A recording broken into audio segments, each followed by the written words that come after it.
Bismillahirrahmanirrahim. Assalamualaikum warahmatullahi wabarakatuh. Innal hamdalillah nahmaduhu wa nasta'inuhu wa nastaghfiruh wa na'udzu billahi min syururi anfusina wa min sayyiati a'malina. May yahdihillahu fala mudhillalah wa may yudlilhu fala hadiyalah. Asyhadu an la ilaha illallah wahdahu la syarikalah wa asyhadu anna Muhammadan abduhu wa rasuluhu alladzi la nabiyya ba'da. Allahumma shalli ala Muhammad wa ala ali Muhammad wa man tabi'ahum bi ihsanin ila yaumiddin. Qala Allahu azza wa jalla fi kitabihil karim, Ya ayyuhalladzina amanu taqullaha haqqa tuqatih wa la tamutunna illa wa antum muslimun. Wa qala aidan ya ayyuhan nasu taqu rabbakumul ladzi khalaqakum min nafsin wahidah wa khalaqa minha zawjaha wa batha minhuma rijalan katsiran wa nisaa'a wattaqullaha allazi tasaaluna bihi wal arham innallaha kana 'alaikum raqiba. Ya ayyuhalladzina amanu taqullaha wa qulu qawlan sadida yuslih lakum a'malakum wa yaghfir lakum dhunubakum wa may yuti'illaha wa rasulahu faqad faza fawzan 'azima. Amma ba'du fa inna asdaqal hadisi kitabullah wa khairal hadi hadi Muhammadin sallallahu alaihi wasallam wa syarral umuri muhdatsatuha wa kullu muhdatsatin bid'ah wa kullu bid'atin dhalalah wa kullu dhalalatin finnar. Akhwati a'azzanallahu wa iyyakum jami'an. Tak bosan-bosannya kita panjatkan puji syukur kehadirat Allah Jalla wa Ala, di mana Allah senantiasa mencurahkan kepada kita begitu banyaknya nikmat, yang mana apabila nikmat ini kita hitung, kita tidak akan mampu untuk menghitungnya. Allah Subhanahu wa taala berfirman, "Wa in ta'uddu ni'matallahi la tuhsuha." Apabila kalian menghitung nikmat-nikmat yang Allah anugerahkan kepada kalian, maka niscaya kalian tidak akan mampu bisa menghitungnya. Salawat serta salam Allahumma shalli ala Muhammad wa ala ali Muhammad, semoga tercurahkan kepada kedua kita suri tauladan Rasulullah Muhammad sallallahu alaihi wa ala alihi wasallam.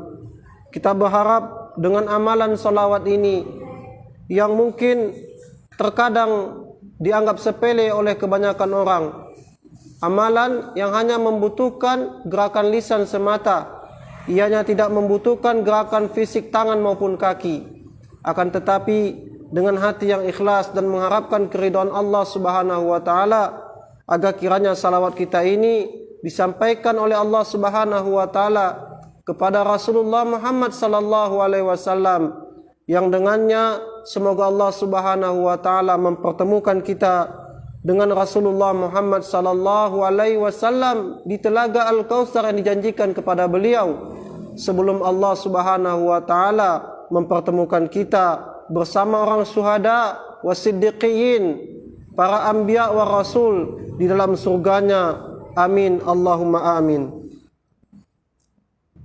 Akhwati al-karimat rahimakumullah, Imam Ibnul Qayyim di dalam kitabnya Al-Ijtima'u Juyush, beliau menyebutkan an-ni'matu ni'matan. Nikmat itu memiliki dua nikmat, atau dengan definisi lain, nikmat itu terbagi menjadi dua. Nikmatun mutlaqah wa nikmatun muqayyadah. Nikmat mutlaqah dan nikmat muqayyadah. Apa yang dimaksud dengan nikmat muqayyadah? Nikmat muqayyadah ini adalah nikmat terbatas. Nikmat terbatas. Dia berupa nikmatu amwal wal azwaj. Dia bisa berupa nikmat harta nikmat pasangan hidup, nikmat harta, nikmat kedudukan dan lain-lain semisalnya. Ya. Dan ini bukan sebagai bukti cinta Allah kepada seorang hamba. Nikmat muqayyadah adalah bukan sebagai bukti bahwasanya Allah Subhanahu wa taala itu cinta kepada seorang hamba. Selanjutnya Imam Ibnul Qayyim melanjutkan, fahiya yashtariku fihal mu'min wal kafir wal salih wal fasiq. Terkait dengan nikmat terbatas ini, Allah Subhanahu wa taala juga memberikan kepada orang mukmin, orang kafir, orang saleh maupun orang fasik. Jadi semua merata. Makanya kalau kita lihat ada orang non-muslim mendapatkan nikmat yang mungkin nikmat itu melebihi daripada nikmat kita, maka ini termasuk daripada nikmatun muqayyadah, nikmat yang terbatas, dan ini bukan tanda cinta Allah kepada seorang hamba. Ya, di lain ayat yang lain Allah dengan tegas mengatakan orang-orang yang mengatakan barometer kecintaan Allah itu pada harta, Allah ingkari. Fa'ammal insanu idza mabtalahu rabbuhu fakramahu wa na'amahu fayaqulu rabbi akraman. Wa amma idza mabtalahu faqadara alaihi rizqahu fayaqulu rabbi ahanan. Kalla bal la tukrimunal yatim. Kata Allah di Al-Qur'an di juz ke-30, adapun orang-orang yang dilapangkan dunianya, dimudahkan ekonominya, kemudian mereka berkata, sungguh Allah telah memuliakanku. Kemudian ada pula orang-orang yang disempitkan ekonominya, disulitkan ekonominya, sulit ia untuk berusaha. Dia berusaha dari pagi sampai menjelang malam, ya, dengan tenaga dan pikiran, namun nasib juga tidak kunjung berubah. Kemudian dia berkata, sungguh Allah telah menghinakanku. Kemudian Allah mengatakan, kalla, sekali-kali tidak. Barometer kemuliaan di sisi Allah Subhanahu wa taala, kata Allah, inna akramakum indallahi atqakum. Sesungguhnya orang yang paling mulia di sisi Allah Subhanahu wa taala adalah orang yang paling bertakwa di antara kalian. Akhwati al-karimat, adapun nikmat yang kedua, dialah nikmat mutlaqah. Apa yang dimaksud dengan nikmat mutlaqah? Nikmat mutlaqah ini adalah nikmat yang sempurna. Ya. Tadi kalau nikmat muqayyadah itu artinya nikmat terbatas. Adapun nikmat mutlaqah itu adalah nikmat yang sempurna. Dan ini merupakan tanda bukti Allah mencintai seorang hamba. Ya, ini tanda bukti bahwasanya Allah Subhanahu wa taala mencintai seorang hamba walaupun dalam keadaan dia tidak mendapatkan nikmat muqayyadah. Ya, walaupun dia dalam keadaan tidak mendapatkan nikmat muqayyadah. Misalkan dia kesulitan ekonomi, akan tetapi dia mendapatkan nikmat mutlaqah. Ya. Maka barometer seorang mukmin ketika ia tidak mendapatkan nikmat muqayyadah, dia tidak mengapa. Dia tidak mengapa. Ya. Ketika dia mendapatkan nikmat muqayyadah, maka dia ini sebagai ujian, ya. Dan itu termasuk juga orang yang tidak mendapatkan nikmat muqayyadah, ya, mendapatkan dan tidak mendapatkan itu ujian di hadapan Allah Subhanahu wa taala. Bila ia ditimpa kedukaan, ya, yang tidak disenangi oleh hawa nafsunya, maka dia bersabar. Dan bila dia diberikan sesuatu yang menyenangi daripada keinginannya, hawa nafsunya, maka dia bersyukur kepada Allah Subhanahu wa taala. Inilah sikap seorang mukmin ketika ditimpa berupa ujian. Taib. Nah, terkait tentang nikmat mutlaqah ini, sebagaimana yang kita sebutkan tadi, dia adalah tanda bukti Allah Subhanahu wa taala mencintai hamba. Ya. Apa bahagian yang dimaksud dengan nikmat mutlaqah ini? Adalah nikmat Islam itu sendiri dan nikmat mengenal sunnah setelah Islam. Jadi nikmat mutlaqah ini ada dua.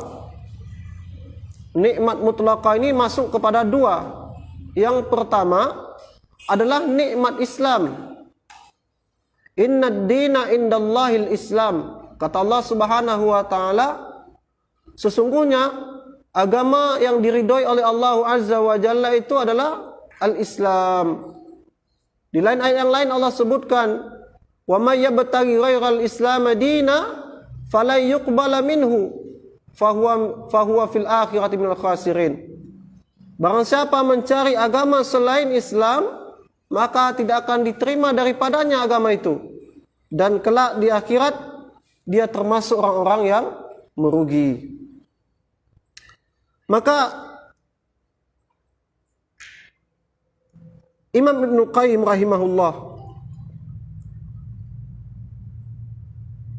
oleh karena itu setelah kita mendapatkan nikmat Islam dan nikmat mengenal sunnah setelah Islam, kita diharuskan dan diwajibkan untuk mensyukurinya dan bergembira atas nikmat ini. Ya, bahkan melebihi kegembiraan kita terhadap nikmat yang Allah berikan dalam bentuk nikmat muqayyadah. Ya, Allah Subhanahu wa taala berfirman di dalam Al-Qur'an, di Quran surat Yunus. Quran surat Yunus ayat 58.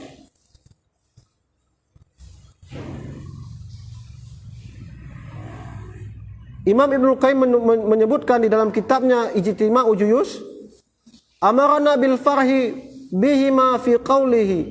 Sungguh kita bergembira atas nikmat ini, nikmat Islam dan nikmat sunnah setelah mengenal Islam. Dikarenakan firman Allah Subhanahu wa taala, qul bi fadlillahi wa bi rahmatihi fabidzalika falyafrahu huwa khairum mimma yajma'un. Quran surat Yunus 58. Allah katakan, katakanlah wahai Muhammad, bi fadlillah, dengan keutamaan, dengan fadilah Allah, wa bi rahmatihi, dan rahmatnya, fabidzalika falyafrahu, oleh karena itu bergembiralah kalian. Bi fadlillah, bergembiralah kalian, huwa khairum mimma yajma'un, dari apa yang kalian kumpulkan dari dunia ini, dengan rahmat dan keutamaan Allah. Aqwalil mufassirina fi annal murad, adapun penafsiran para ulama ahli tafsir terkait dengan ayat ini, yang dimaksud dengan bi fadlillah wa bi rahmatihi nikmatul Islam was sunnah. Yang dimaksud dengan bi fadlillah wa bi rahmatihi dalam ayat Yunus 58 ini, para ulama tafsir menafsirkan dialah nikmat Islam dan nikmat sunnah setelah mengenal Islam.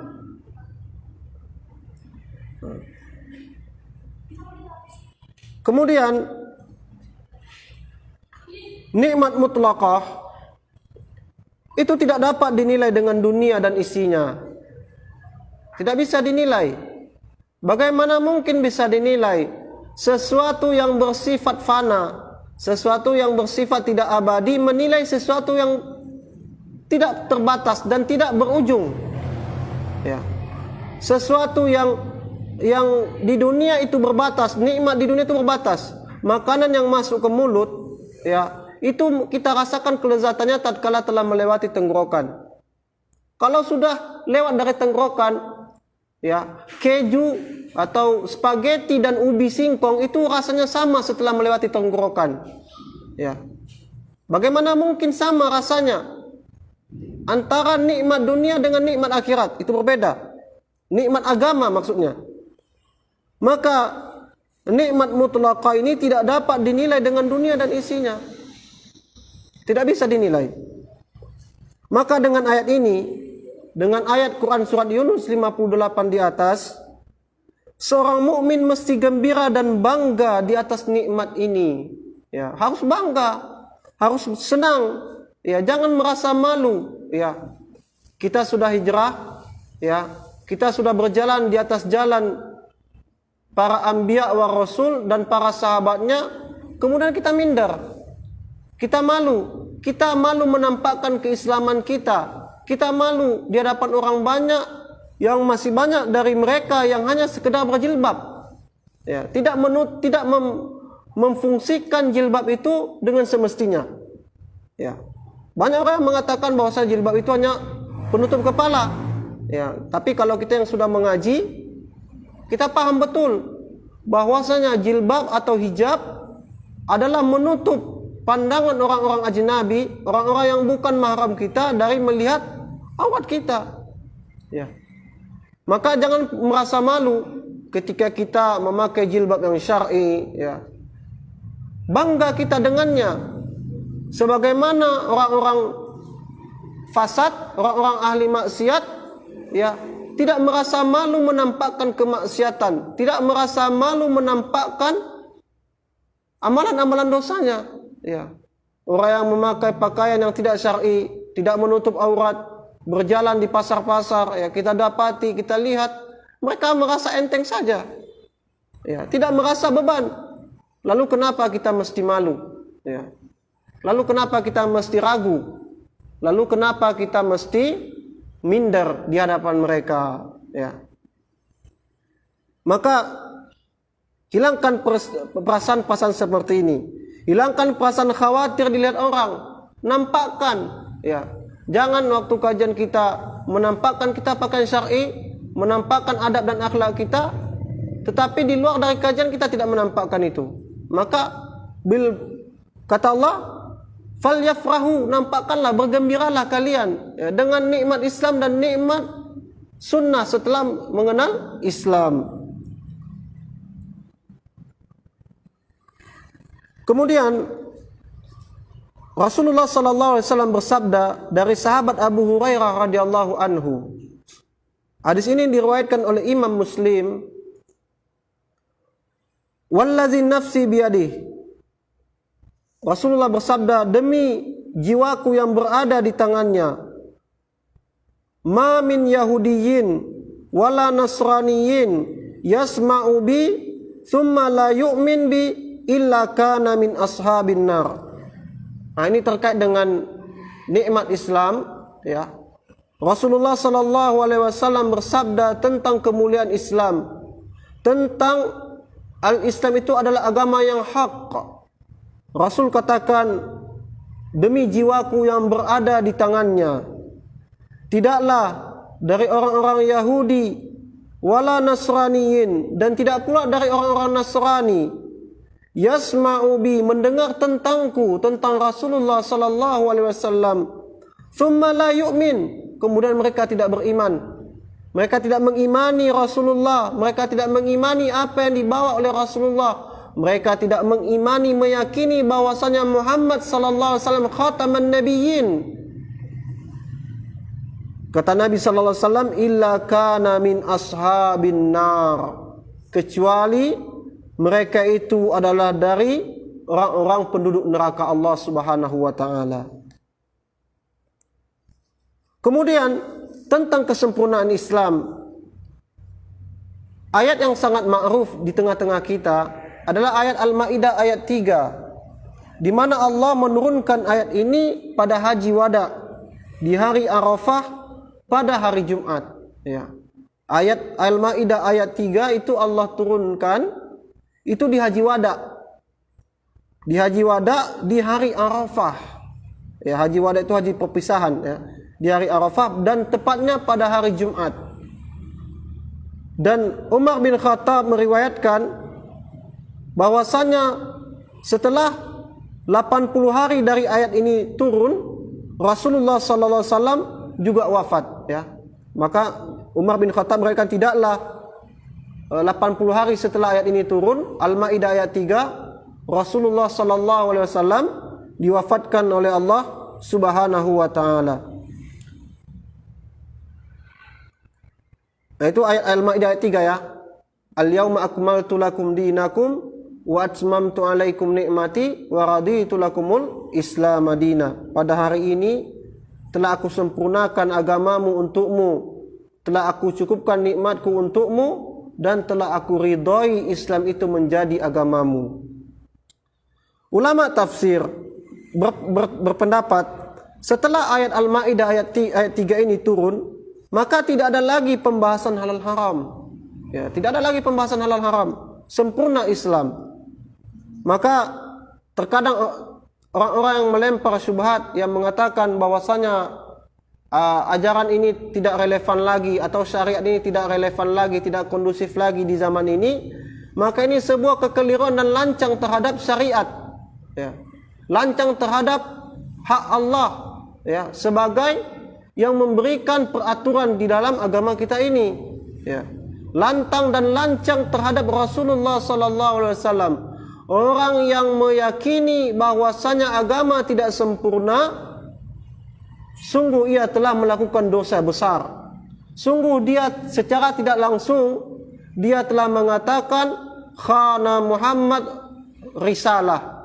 Sungguh dia telah mengatakan sesungguhnya Muhammad sallallahu alaihi wasallam telah mengkhianati risalah. Ya. Maka termasuk orang di dalamnya adalah orang-orang yang mengada-ngadakan ibadah, membuat amalan-amalan baru dalam agama yang tidak pernah ada tuntunan dari Nabi sallallahu alaihi wasallam, tidak pula diamalkan oleh Rasulullah dan tidak pula dianjurkan oleh Rasulullah dan tidak pula diamalkan oleh para sahabat ridwanullah alaihim jami'an. Maka berhati-hati terhadap perbuatan baru dalam agama. Kata Nabi sallallahu alaihi wasallam, "Iyyakum wa muhdatsatil umur, fa inna kulla muhdatsatin bid'ah." Jauhkanlah oleh kalian perkara-perkara baru dalam agama. Ya. Jauhkan.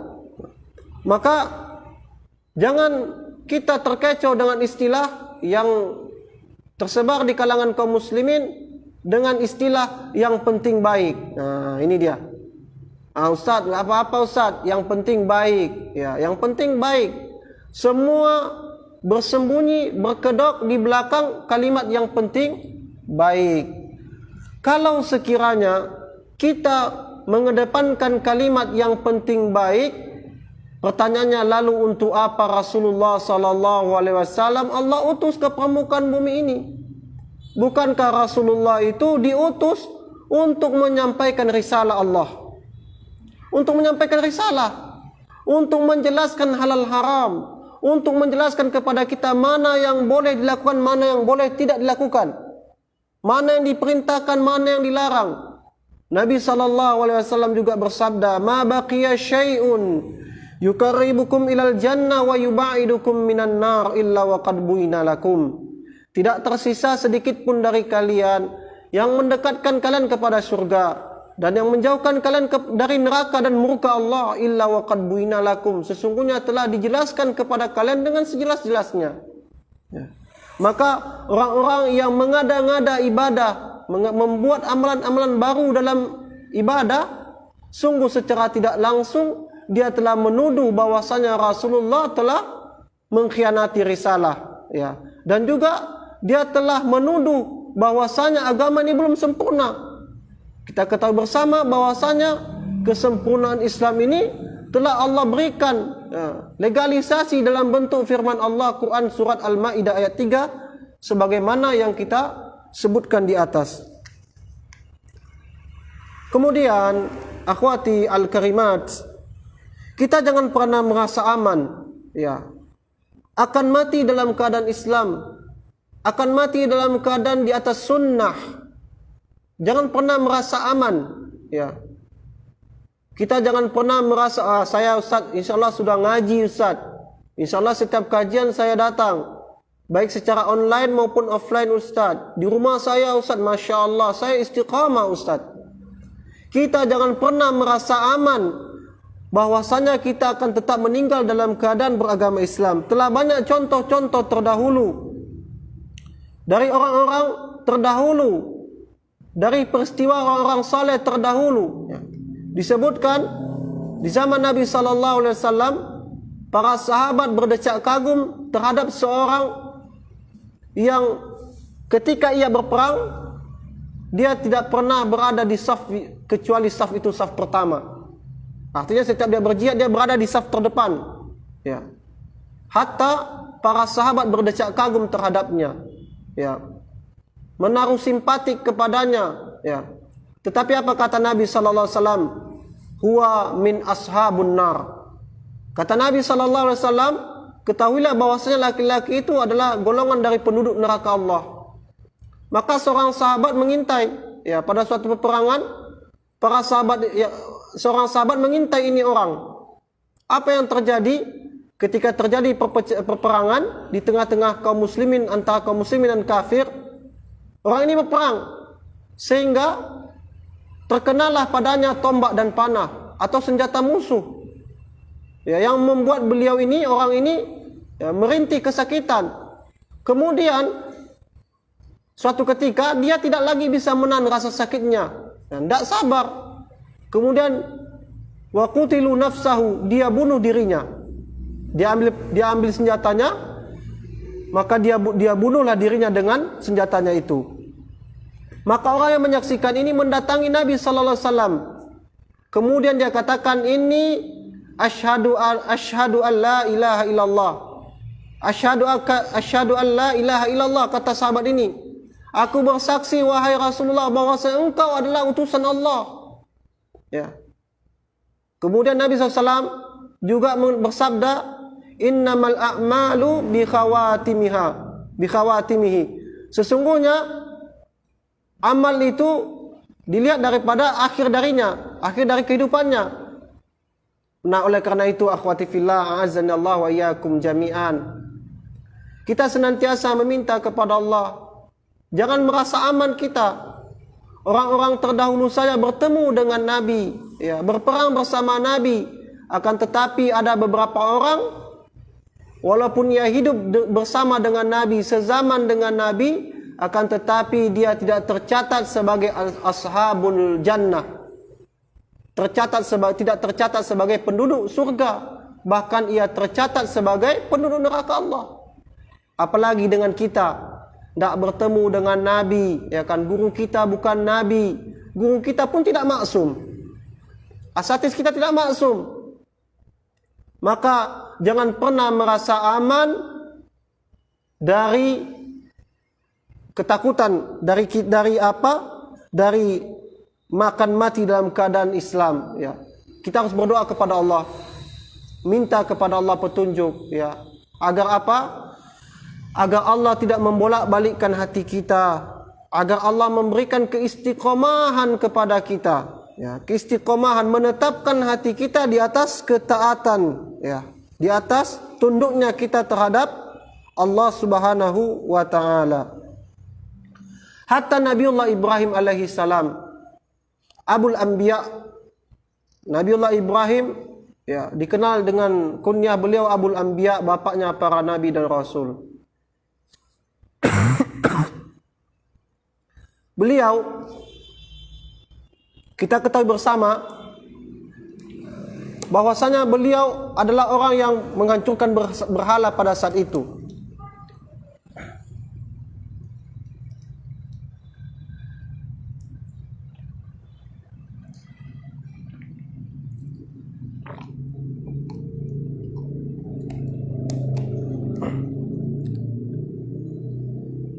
Kita ketahui bersama bahwasanya Nabiullah Ibrahim adalah orang yang menghancurkan berhala dan menyematkan kapak kepada salah satu berhala yang ditinggalkan, ya.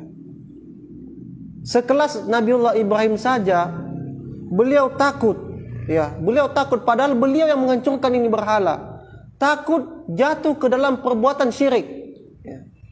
Nabiullah Ibrahim, apa dalilnya Ustadz? Allah Subhanahu wa taala mengabadikan perkataan Ibrahim di dalam Quran surat Ibrahim ayat ketiga. Ya. Quran surah Ibrahim ayat ketiga. Wa iz qala Ibrahim rabbi ij'al hadza balada aminan.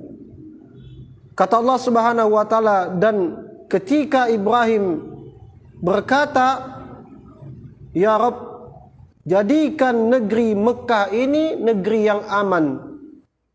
Wajnubni, dan jauhkanlah aku, wabaninya, dan anak keturunanku an na'budal asnam, dari menyembah berhala, ya. Lihat, bagaimana Nabiullah Ibrahim alaihi salam ya tidak merasa aman. Oh, saya ini nabi ya kan, justru saya harus merasa aman. Tidak. Sekelas Nabiullah Ibrahim alaihi salam saja beliau tidak merasa aman. Lalu bagaimana dengan kita? Kita bukan nabi dan rasul. Kita tidak sama dengan Nabiullah Ibrahim. Ya. Dan kita berada di penghujung zaman, di akhir zaman, di banyaknya fitan yang merajalela tersebar di tengah-tengah kita. Ya. Para ulama-ulama Rabbani difitnah di sana sini.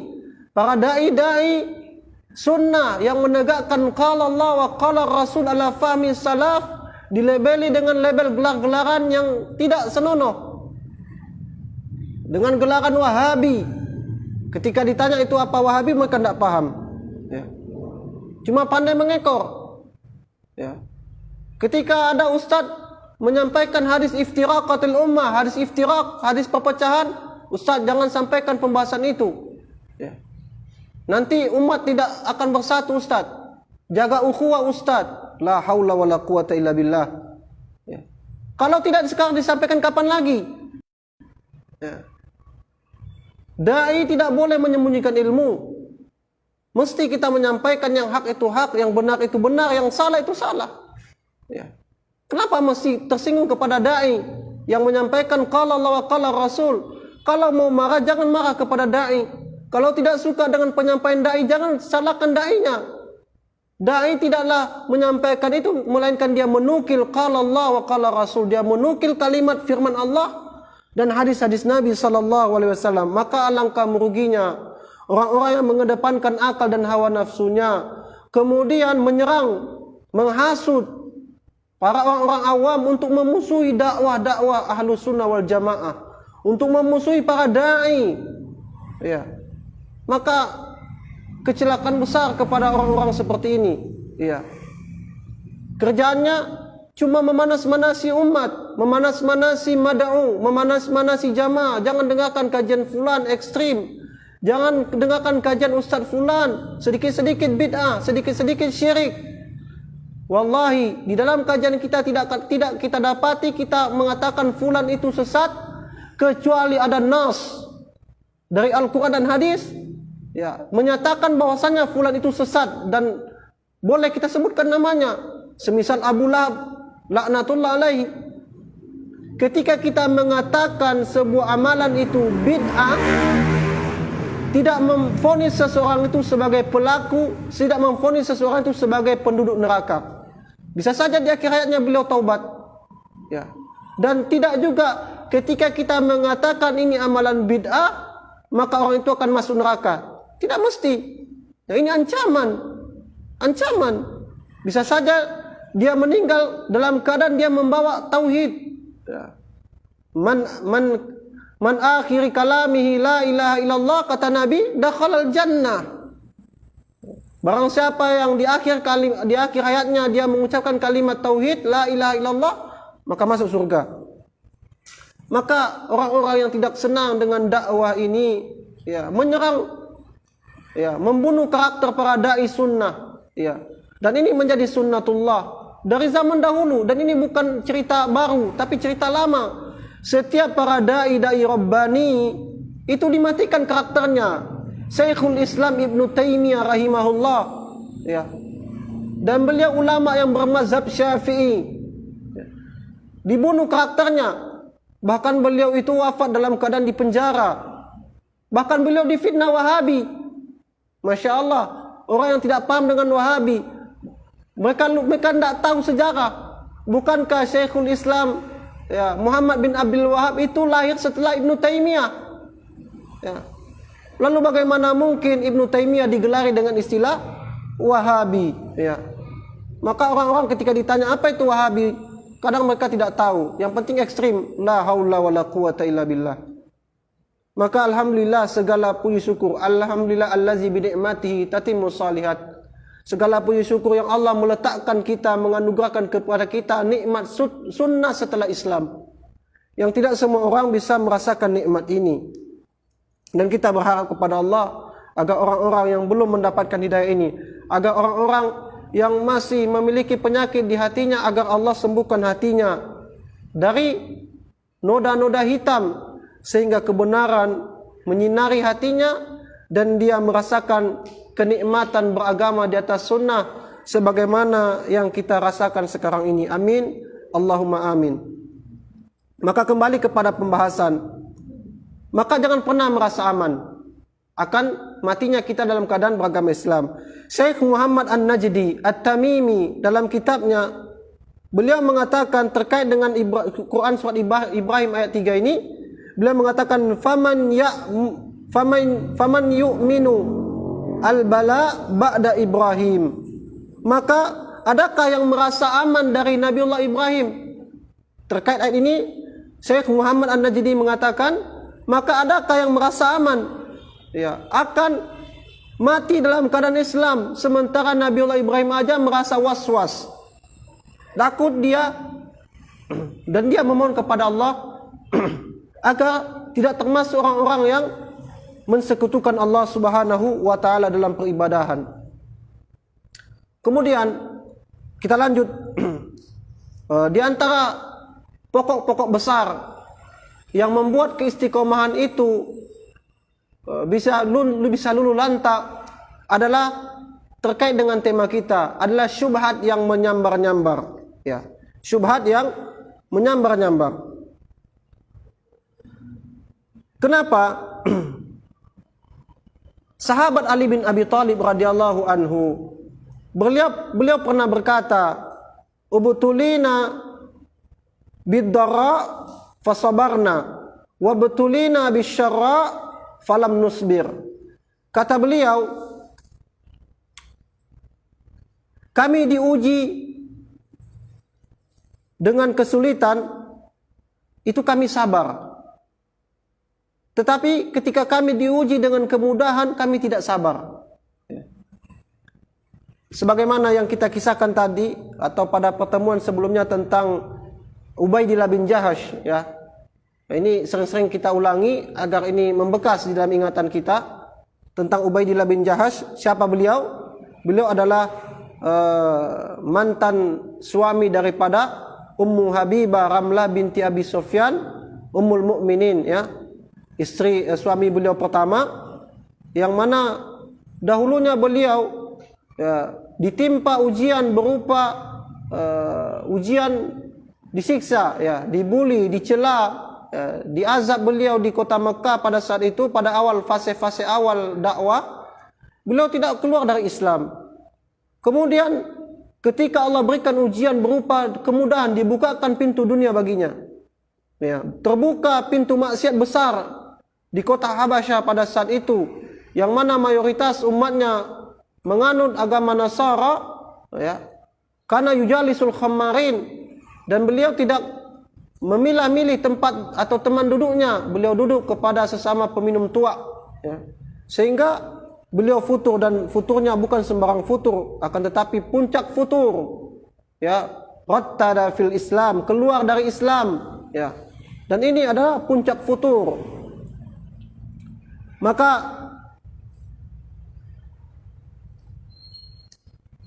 yang paling berbahaya terhadap istiqomah adalah syubhat. Yang paling berbahaya terhadap istiqomah adalah syubhat yang menyambar-nyambar. Yang paling berbahaya terhadap keistiqomahan kita di atas sunnah, di atas agama Islam, di atas beribadah kepada Allah adalah racun yang bernama syubhat. Kenapa? Karena orang yang jatuh dalam perkara syubhat, dia tidak pernah merasa masuk dalam kesalahan.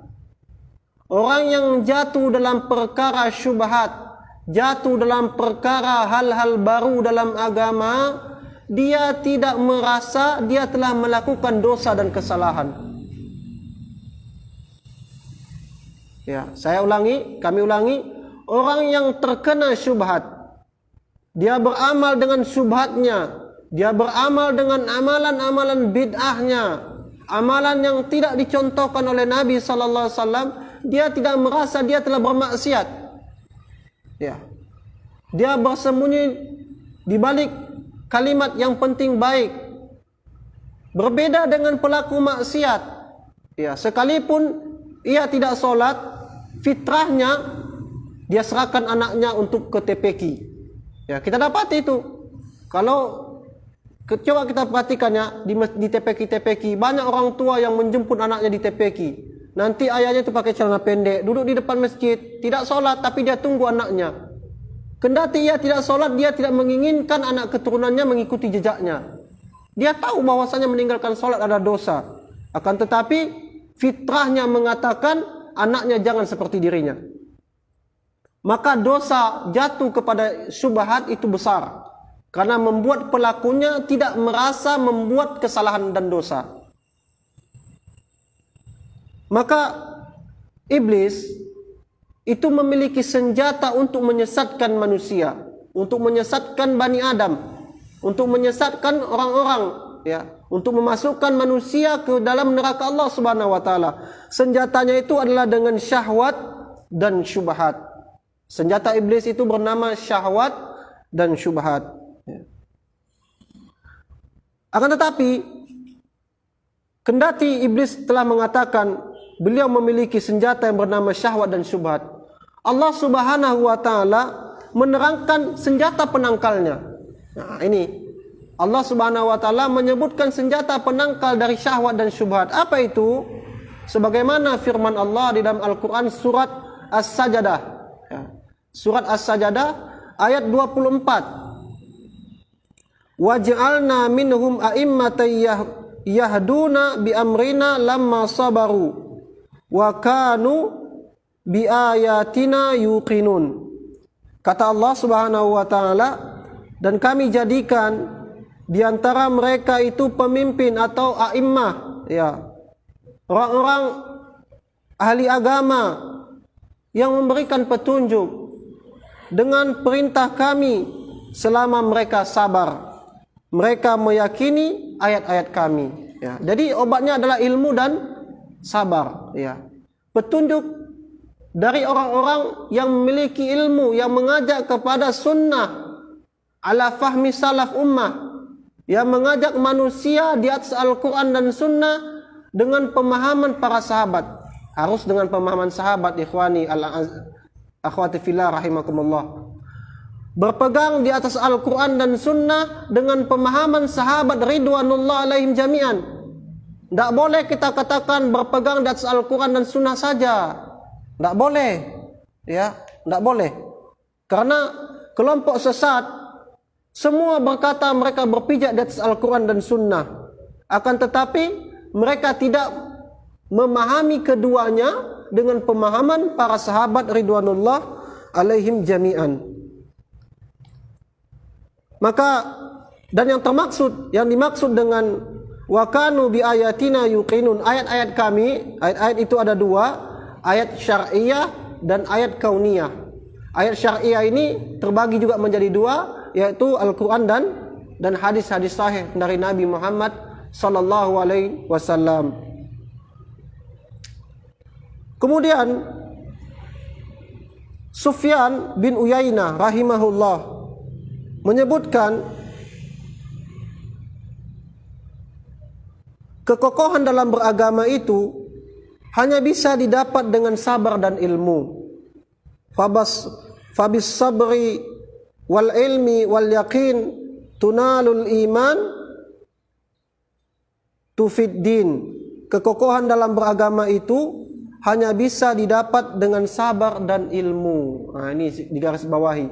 Kekokohan dalam beragama itu hanya bisa didapat dengan sabar dan ilmu.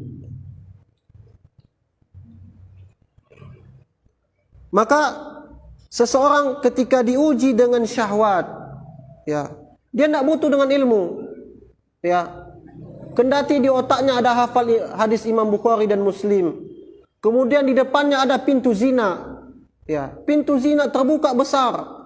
Ya, dia tahu hadisnya, bagaimana keharaman mendekati zina, hadis dalilnya Al-Quran, dia tahu. Akan tetapi yang dibutuhkan pada saat itu adalah kesabaran, meninggalkan maksiat, sabar dalam meninggalkan maksiat. Ya. Berbeda ketika seseorang dibuka pintu syubhat, dan ini yang paling berbahaya. Ya, ini inti daripada kajian kita pada kesempatan yang berbahagia ini. Ketika seseorang dibuka pintu syubhat, ya. Sufyan As-Sawri rahimahullah, seorang ulama tabi'in, beliau berkata, al-bid'atu ahabbu ilal iblis. Sesungguhnya bid'ah itu adalah yang paling dicintai oleh iblis. Ya. Bagaimana tidak? Sebagaimana yang kita sebutkan di awal, iblis mencintai bid'ah itu karena apa? Pelaku bid'ah tidak merasakan melakukan maksiat. Ya, tidak merasa berdosa. Kenapa tawassul dengan orang yang sudah meninggal? Ini kan baik. Kami kan bukan meminta kepada kuburan, Ustaz. Kami meminta kepada Allah, tapi melalui perantara orang yang sudah meninggal dunia. Mereka tidak merasa bahwasanya mereka telah bermaksiat. Bahkan bid'ah mereka ini dalam artian tawasul kepada orang yang sudah meninggal dunia, bahkan jatuh dalam ranah kesyirikan kepada Allah Subhanahu wa taala. Segala puji syukur di mana Allah telah memberikan kita beragama di atas sunnah. Dan yang bisa menyelamatkan seseorang dari pintu syubhat ini adalah ilmu. Ya. Syekhul Islam Ibn Taimiyah rahimahullah, beliau berkata, inna awala talbis iblis ala bani Adam saddu anil ilmi wa ahlihi. Sesungguhnya awal tipu daya iblis dari menyesatkan anak cucu Adam adalah menjauhkan manusia dari ilmu dan ahli ilmu. Nah, jadi kalau ada orang-orang yang sibuk dia menggelari para dai-dai Rabbani, mencela dai-dai sunnah, dai-dai tauhid, dia telah mengikuti sunnahnya iblis. Ya. Ingin menjauhkan orang-orang awam dari ilmu dan ahli ilmu. Ya. Ini perkataan daripada Syekhul Islam Ibn Taimiyah. Inna awala talbisu iblis. Ya. Jerat setan yang pertama itu adalah menjauhkan manusia, menjauhkan orang-orang awam dari apa? Dari ilmu dan ahli ilmu. Ya. Benci dengan kajian. Sukanya itu jangan bahas syirik Ustaz. Umat lagi bersatu Ustaz. Ya, jangan bahas masalah halal haram Ustaz. Masing-masing punya dalil Ustaz. Ini syubhat. Ini syubhat. Bagaimana syirik ada khilafiyahnya? Syirik tidak ada khilafiyah. Tidak ada perselisihan di antara para ulama tentang masalah syirik. Tentang masalah akidah tidak ada khilaf. Ya. Maka sepanjang sejarah orang-orang yang berdakwah di jalan yang benar, mendakwakan dakwah tauhid, mereka selalu dibunuh karakternya. Ya, maka kalau kita dapati di zaman kita ini ada dai-dai Rabbani semisal Syekhul Islam Syekh Muhammad bin Abdul Wahhab rahimahullah, Syekh Al-Albani rahimahullah, Syekh Utsaimin, Syekh bin Bas rahimahumullah, ya, mereka difitnah, ya, mereka dikatakan bukan ahli hadis dan semisalnya. Maka yang mereka lakukan adalah mengikuti cerita lama, ya, di dalam membunuh karakter para dai-dai Rabbani. Apakah berhasil tujuan dan cita-cita mereka? Apakah berhasil? Tidak, justru orang semakin penasaran terhadap dakwah Rabbani ini. Yuriduna liyutfi'u nurallah biafwahim, kata Allah.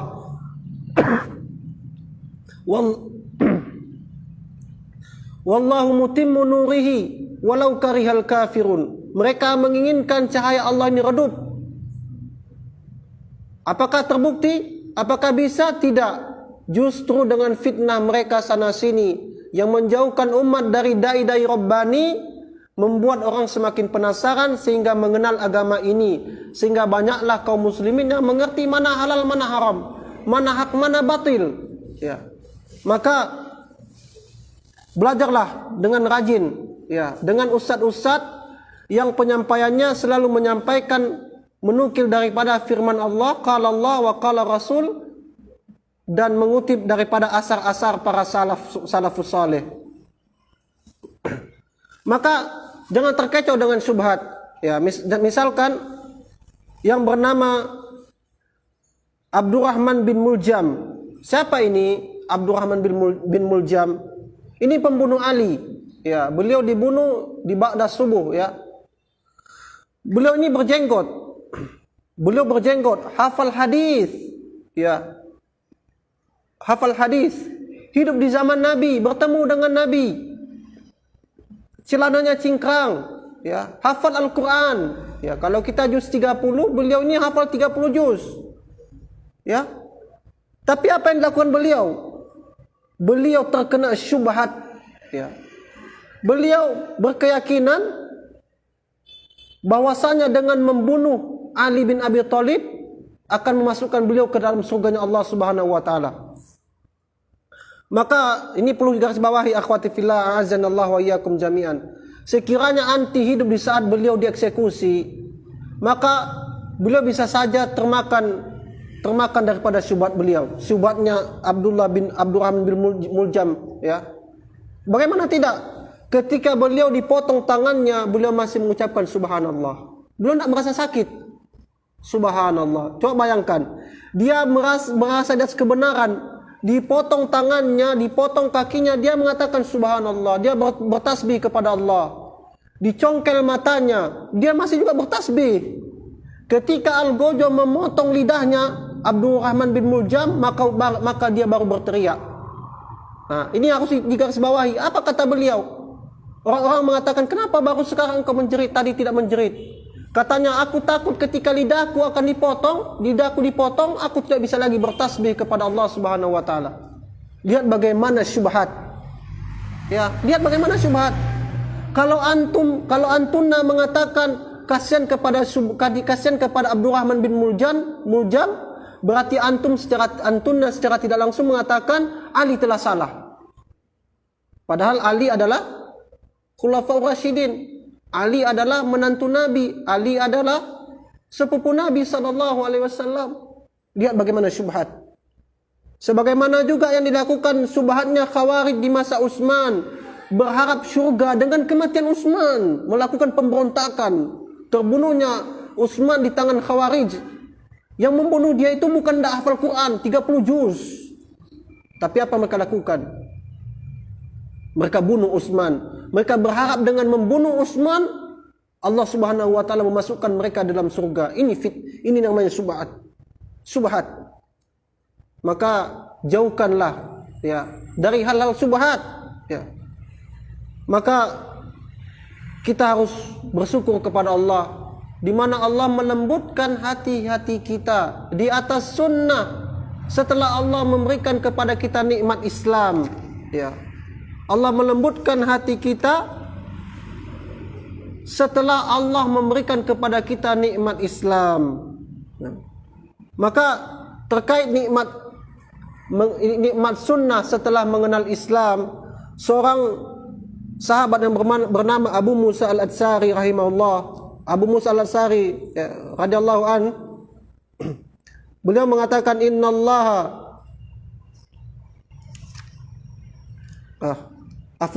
seorang tabi'in yang bernama Abul Aliyah Syaqiq ibnu Salam, beliau mengatakan, inni la adri ayya ni'mataini minallahi alayya a'zam.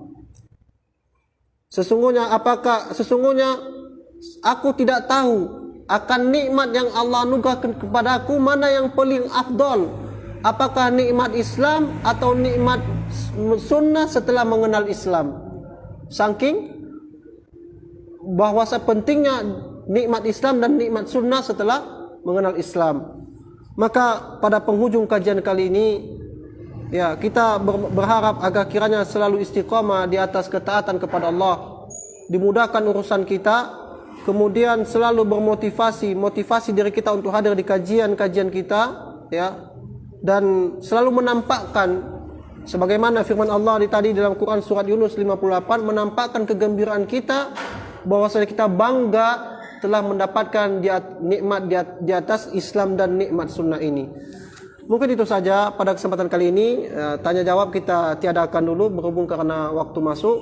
Wassallallahu ala nabina Muhammadin wa ala alihi wasallim. Bifadlika subhana rabbika rabbil izzati amma yasifun. Wassalamun alal mursalin walhamdulillahi rabbil alamin. Assalamualaikum warahmatullahi wabarakatuh.